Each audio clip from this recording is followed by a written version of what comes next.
Assalamualaikum warahmatullahi wabarakatuh. Perkenalkan, nama saya Novia Anadia dengan NIM 2301111020 dari kelas Matematika 3 angkatan 2023, Program Studi Pendidikan Matematika UIN Raden Fatah Palembang.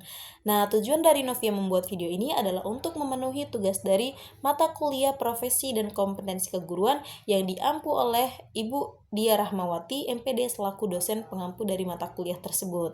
Nah, di sini Novia akan memaparkan apa aja sih materi dari mata kuliah profesi dan keguruan yang telah kita pelajari di semester 4 ini. Oke teman-teman, jangan lupa disimak sampai habis ya. Nah, kita akan mempelajari materi apa saja yang termasuk ke dalam mata kuliah profesi dan kompetensi keguruan. Untuk materi yang pertama, itu ada guru dan profesi keguruan. Profesi adalah suatu pekerjaan atau kegiatan yang dilakukan seseorang sebagai sumber penghasilan dan biasanya memerlukan keahlian atau pengetahuan khusus yang diperoleh melalui pendidikan atau pelatihan tertentu. Dan guru adalah orang yang secara sadar bertanggung jawab dalam mendidik, mengajar, dan membimbing peserta didik. Orang yang disebut guru memiliki kemampuan merancang program pembelajaran dan mengelola kelas. Sedangkan profesi keguruan adalah pekerjaan berpenghasilan yang mempunyai kekhususan yakni memerlukan keterampilan mengajar dan membimbing peserta didik. Adapun syarat profesi guru dan kode etik guru. Yang pertama, syarat-syarat profesi guru, yakni yang pertama memiliki kualifikasi akademik, yang kedua memiliki kompetensi, yang ketiga memiliki sertifikat pendidik, yang keempat menjunjung tinggi kode etik guru, dan yang kelima memiliki semangat pengabdian. Selanjutnya ada kode etik guru. Kode etik guru adalah norma dan prinsip yang mengatur perilaku guru dalam menjalankan tugasnya menjaga profesionalisme, integritas, dan etika dalam hubungan antar guru, siswa, orang tua, dan masyarakat. Selain itu ada juga kode etik guru Indonesia. Yang pertama, guru berbakti membimbing peserta didik untuk membentuk manusia Indonesia seutuhnya yang berjiwa Pancasila. Yang kedua, guru memiliki dan melaksanakan kejujuran profesional. Yang ketiga, guru berusaha memperoleh informasi tentang peserta didik sebagai bahan melakukan bimbingan dan pembinaan. Yang keempat, guru menciptakan suasana sekolah sebaik-baiknya yang menunjang berhasilnya proses belajar mengajar.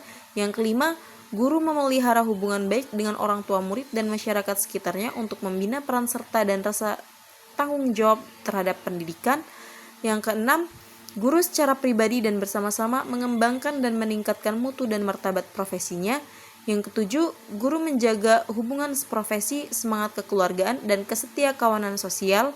Yang kedelapan, guru secara bersama-sama memelihara dan meningkatkan mutu organisasi PGRI sebagai sarana perjuangan pengabdian. Yang kesembilan, guru melaksanakan segala kebijakan pemerintah dalam bidang pendidikan. Kompetensi kepribadian dan sosial. Kompetensi kepribadian adalah kemampuan guru untuk menunjukkan sikap dan perilaku yang baik agar dapat diteladani oleh siswa. Contoh perilakunya adalah bersikap baik, arif dan bijaksana, bertakwa kepada Tuhan Yang Maha Esa, percaya diri dan bertanggung jawab. Sedangkan kompetensi sosial adalah kemampuan guru untuk berinteraksi dan berkomunikasi dengan baik dengan siswa, sesama guru, orang tua, dan masyarakat. Kompetensi sosial diantaranya adalah mudah beradaptasi dengan lingkungan, menguasai psikologi sosial, dan memiliki keterampilan bekerja dalam kelompok. Ada juga kompetensi profesional dan pedagogik. Kompetensi profesional adalah kemampuan guru dalam menguasai materi pelajaran yang diajarkan secara mendalam. Guru harus paham isi materi, struktur, konsep, dan perkembangan ilmu dari mata pelajaran tersebut, serta bisa menjelaskan dengan cara yang mudah dipahami siswa. Sedangkan kompetensi pedagogik adalah kemampuan guru dalam mengelola proses pembelajaran, termasuk memahami karakter siswa, merancang pembelajaran, melaksanakan pengajaran, dan menilai hasil belajar. Kompetensi ini membantu guru mengajar secara efektif dan sesuai dengan kebutuhan siswa. Tugas guru dalam pelaksanaan pembelajaran. Yang pertama, perencanaan pembelajaran atau menyusun RPP dan memilih metode yang sesuai. Yang kedua, menyampaikan materi pelajaran secara jelas dan terstruktur. Yang ketiga, mengelola kelas agar suasana belajar kondusif. Yang keempat, membimbing siswa dalam proses belajar. Yang kelima, memberikan tugas atau latihan untuk menguatkan pemahaman. Yang keenam, melaksanakan penilaian atau asesmen terhadap hasil belajar siswa. Yang ketujuh, memberikan umpan balik atau feedback atas hasil kerja siswa. Yang kedelapan, mencatat dan melaporkan perkembangan siswa secara berkala. Selanjutnya, peran guru dalam pelaksanaan pembelajaran. Guru juga berperan sebagai pendidik, sebagai pengajar, sebagai pembimbing, sebagai fasilitator, sebagai motivator, sebagai evaluator, dan sebagai teladan. Selanjutnya ada tugas dan peran guru dalam manajemen kelas. Tugas guru dalam memanajemen kelas diantaranya yang pertama, mengajak siswa menjaga lingkungan kelas. Yang kedua, mengatur tata letak kelas sehingga mendukung proses pembelajaran. Yang ketiga, mengatur kedisiplinan siswa. Yang keempat, mengatur dan menjaga komunikasi dan hubungan yang baik antar sesama siswa dan guru. Selain itu, ada juga peran guru. Yang pertama, sebagai pemimpin kelas. Yang kedua, sebagai perencana dan pengelola. Yang ketiga, sebagai fasilitator dan motivator. Yang keempat, sebagai pengendali disiplin. Dan yang kelima, sebagai evaluator dan reflektor. Peran guru dalam evaluasi pembelajaran. Yang pertama, itu ada pengertian dari evaluasi. Evaluasi adalah proses yang sistematis dan berkelanjutan untuk mengumpulkan, mendeskripsikan, dan menyajikan informasi untuk dapat digunakan sebagai dasar membuat keputusan, menyusun kebijakan maupun program selanjutnya. Ada juga fungsi dari evaluasi pembelajaran. Yang pertama, mengukur keberhasilan siswa. Yang kedua, alat ukur meningkatkan kualitas pembelajaran. Yang ketiga, memperbaiki metode pengajaran. Dan yang keempat, memberikan umpan balik yang konstruktif terhadap siswa. Ada juga peran dari evaluasi pembelajaran. Yang pertama, menyusun alat evaluasi. Yang kedua, melaksanakan evaluasi. Yang ketiga, menilai hasil belajar siswa. Yang keempat, memberikan umpan balik. Yang kelima, mengidentifikasi kesulitan siswa. Yang keenam, melalui efektivitas metode mengajar. Yang ketujuh, mencatat dan melaporkan hasil evaluasi.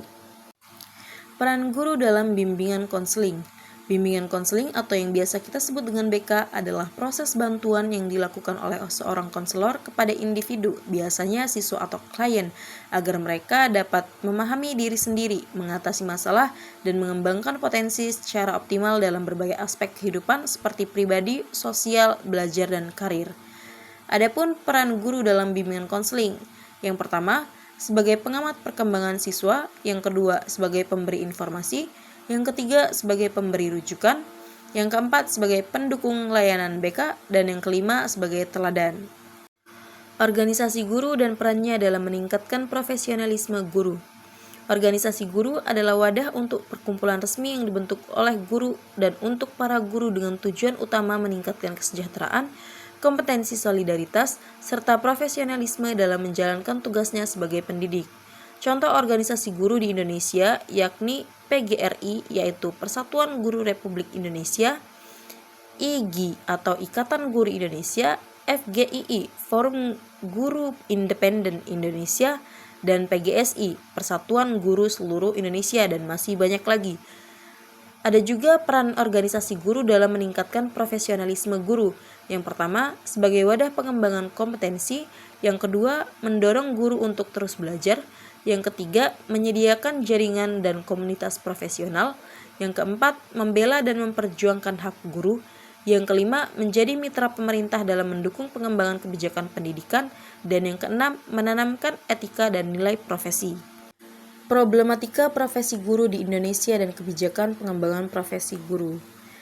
Ada banyak problematika profesi guru di Indonesia, diantaranya yang pertama, distribusi guru tidak merata, banyak daerah terpencil kekurangan guru, sementara di kota besar terjadi penumpukan tenaga pendidik.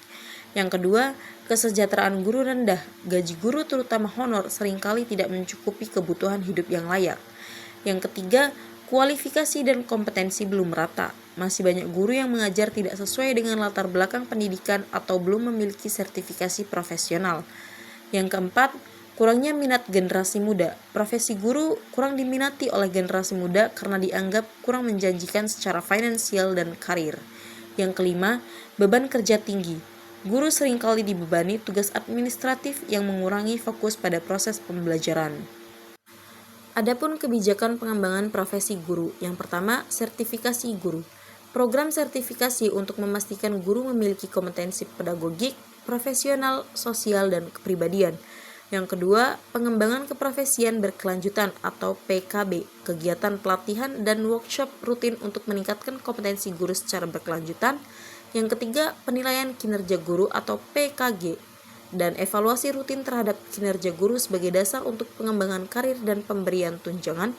Yang keempat, pendidikan dan pelatihan profesi guru atau PLPG, dan program pelatihan bagi guru dalam jabatan untuk meningkatkan kompetensi dan memperoleh sertifikasi. Dan yang kelima, peningkatan kualifikasi akademik, kebijakan yang mendorong guru untuk minimal memiliki kualifikasi S1 atau D4 sesuai dengan bidang yang diajarkan. Guru profesional dalam perspektif Islam. Guru yang profesional dalam perspektif Islam bukan hanya dinilai dari kecakapan mengajar, tetapi juga dari akhlak, keilmuan, tanggung jawab moral, dan peran sebagai teladan bagi murid-muridnya. Adapun ciri-ciri guru profesional adalah sebagai berikut. Yang pertama, berilmu dan terus belajar. Yang kedua, ikhlas mengajar karena Allah. Yang ketiga, menjadi teladan atau uswah hasanah. Yang keempat, bertanggung jawab mendidik anak. Yang kelima, sabar dan penuh kasih sayang. Dan yang keenam, amanah dan jujur. Materi yang terakhir yaitu kompetensi guru di era revolusi industri 4.0. Kompetensi yang harus dipenuhi guru di era revolusi industri 4.0 yang serba digital dan cepat adalah sebagai berikut. Yang pertama, kompetensi digital. Guru harus mampu menggunakan teknologi seperti e-learning, media sosial, AI, dan lain-lain dalam pembelajaran. Yang kedua, kreativitas dan inovasi. Guru harus kreatif dalam menyusun metode ajar agar menarik dan relevan dengan kebutuhan zaman. Yang ketiga, kemampuan berpikir kritis dan problem solving, mampu melatih siswa berpikir logis, analitis, dan menyelesaikan masalah. Yang keempat, komunikasi dan kolaborasi. Guru harus bisa bekerja sama dengan siswa, orang tua, dan komunitas global secara efektif. Yang kelima, pembelajaran sepanjang hayat, lifelong learning, terbuka terhadap pembaruan ilmu dan terus belajar demi pengembangan diri. Dan yang keenam, literasi baru, menguasai literasi digital, literasi data, dan literasi manusia seperti etika, budaya, dan empati. Mungkin ini saja yang bisa Novia sampaikan dan semoga materi ini bisa bermanfaat untuk teman-teman semua. Novia akhiri, wassalamualaikum warahmatullahi wabarakatuh.